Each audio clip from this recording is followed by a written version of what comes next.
The European Commission is collecting feedback on the rules to set for the establishment and operation of AI regulatory sandboxes as mandated by the AI Act.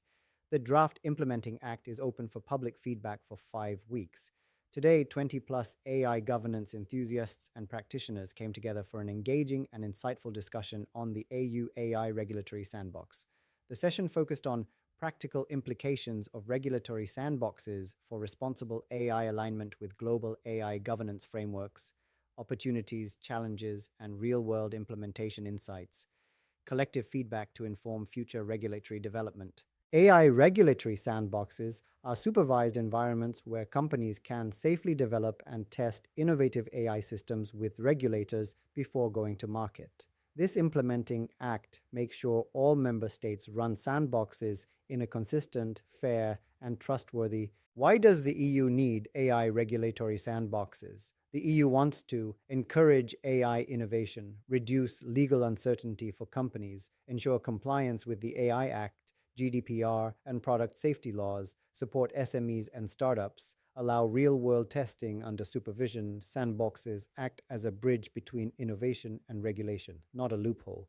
Who must create sandboxes? Every EU member state must have at least one AI regulatory sandbox deadline. By 2 August 2026, sandboxes can be national sector specific, e.g., health, mobility, public sector, regional, local joint cross-border sandboxes. The European Data Protection Supervisor, EDPS, may run sandboxes for EU institutions.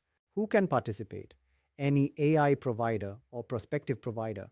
Priority access for SMEs and startups' AI systems must not yet be on the market or be significantly modified non-EU companies. Must appoint an EU authorized representative.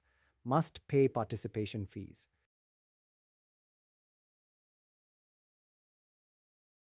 Cost rules important for SMEs and startups.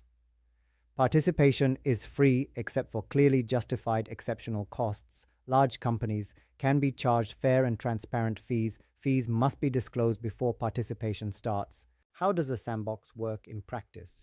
1. Application and selection. Regulators assess regulatory uncertainty, innovation level, public interest or societal benefit, market viability, potential for regulatory learning. Sandbox plan core document. Each project must have a sandbox plan covering objectives and scope timeline, applicable AI Act obligations, risk management and safeguards, personal data use, GDPR oversight, real-world testing plan if applicable. What do participants get at the end? Written proof documents what was tested helps during later conformity assessments, not an approval to place the AI on the market. Draft underscore implementing underscore act underscore AI underscore reg. Exit report lessons learned, regulatory issues, solutions, best practices may be published, non-confidential only. Very important. What sandboxes are not? They are not a fast track approval, a legal exemption, a presumption of compliance. They are a learning and compliance support mechanism, a collaboration space between innovators and regulators. Governance and oversight. Regulators must keep records, monitor risks, suspend or stop projects if risks cannot be mitigated. Annual reports are published. The European AI Board and AI Office evaluate sandbox effectiveness EU-wide.